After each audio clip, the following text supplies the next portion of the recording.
शोरकोट के गरीब और सफ़ेदपोश अवाम भी अब इंतहाई कम कीमत में अपनी भूख मिटा सकेंगे। शोरकोट कैंट रेलवे चौक में 20 रुपए की सब्जी, दाल व रोटी, जबकि 30 रुपए में गोश्त और रोटी का पार्सल अपने घर ले जाकर इज्जत से खा सकते हैं। पार्सल एक से ज़ायद भी मिल सकते हैं। आज इस होटल का इफ्तिताह इलाका के उम्मीदवार कौमी असम्बली मौलाना मोहम्मद आसफ माविया सियाल ने किया।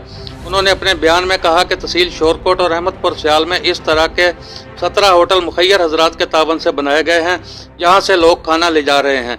इलाका के अवाम ने अवामी खिदमत पार्टी के इस इक़दाम को सराहा है। शाहिद अजीज चिश्ती, ब्यूरो चीफ, शोरकोट।